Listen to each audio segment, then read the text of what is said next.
Graduate na kita mong ulit ako. Grabe ka ko. Di sana kay kanta. Ay, sana kay kanta mo kuya. So, welcome to secondary na sad. High school na nga mong kuya. O, suportahan din na mo pagayag among kuya. So, enjoy sa journey ang kuya na mo. Ha? Unsa may mo ang gusto pagka high school ni mo? Di mo maabot.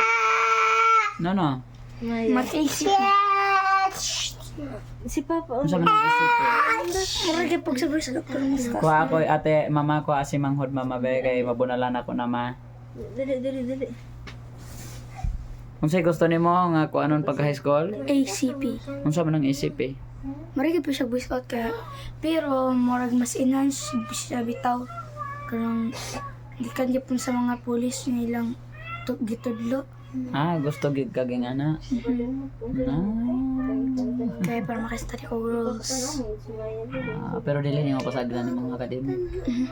Kaya nimo dili mapasagdan ng academic, busy ra ba na? Mura ra pa nag-ROTC. Ayaw na para lang mayakad sa tugugaw.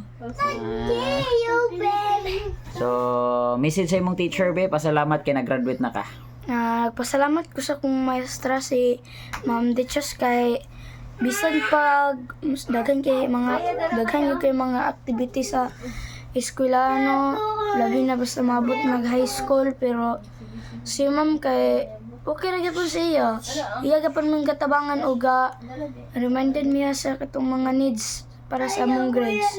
Kay para makabuhat pa mi kung nakalimot mi. Wow, happy ka nga ning graduate na ka.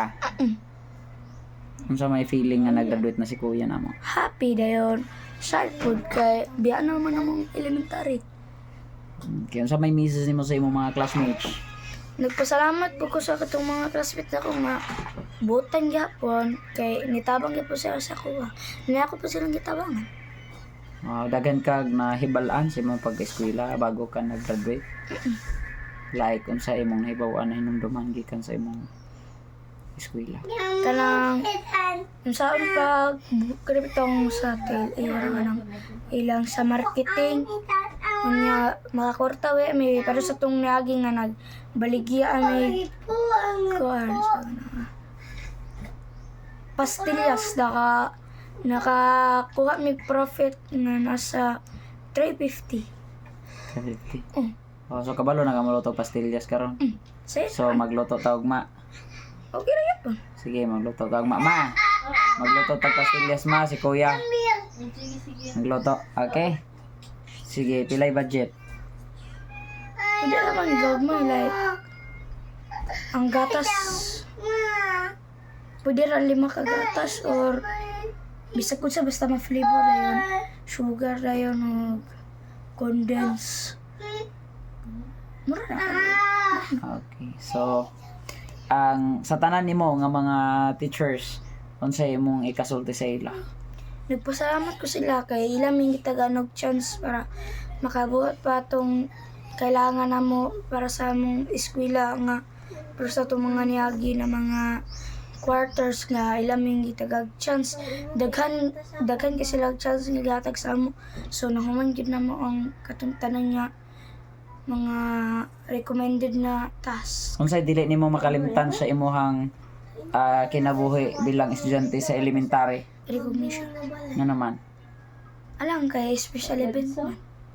Diyan ako kay siyang event. Unsa may pinaka-challenge sa imong pag-school nga di nimo makalimtan? Kana mag-solve. Nga naman. Kay basta dili ka kabaloon sa solusyon nga di ka makasolve. Unsa may dili malimtan nimo nga happy kay ka sa school? Graduation. Nga naman. Alam, hindi mo bala naman po ko grade 7. Kinsay teacher nimo nga paborito kaayo nimo gikan sa una? Ma'am Dechos. Nga naman. Ay sa grade 5, Oo. Ma'am Puentes. Sa grade 6. Ma'am Dechos. Sa grade 4. Kalimot na siya. Module mo to. Module. Sa grade 3. Ma'am Ruas. Sa grade 2. Ma'am Ambot. Dili, Ma'am Sheila man to. Grade 1 to. Oh, si Ma'am Kwan man to. Si, Kapangkwan ba? Mama!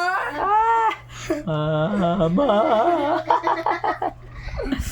So guys, nagkakasalamat sa akong ako ang kulitaw no sa padayon nga mag-eskwela nga tuwa lang paghinaot nga padayonon nila ang ilang pagpangandoy pagbuhat sa mga maayong butang paglikay sa mga barkada tungod kay ang barkada dili gid makatabang amigo lang dili makig-uban kay wala gyud nada ang pakig-uban sa mga tao nga higala tungod kay kung unsay imong kolor o unsay ilang kolor mao pod ang imong kolor dakog tsansa nga madala sila sa mga bisyo o kalautan ilabi na sa mga illegal nga droga nga mo'y nag-ut-ut sa kinabuhi sa atong kadaghanan nga mga Pilipino. O sa tanan nga mga bisyo dapat dili sila makaintra tungod kay kung makasugod na sa bisyo tungod sa barkada wala na nada ang ilang kaugmaon. Paalala sa mga kidikanan, ayaw ninyo piyong ang inyong mga mata para sa mga anak. Kailangan sitol, kailangan dunay pagpitol, pagtudlo o pagbantay, monitor adlaw-adlaw kay sila kanunay masipyat. Kailangan sila nato i-remind o pahinumduman sa mga maayong butang o paglikay sa dili mga maayong butang.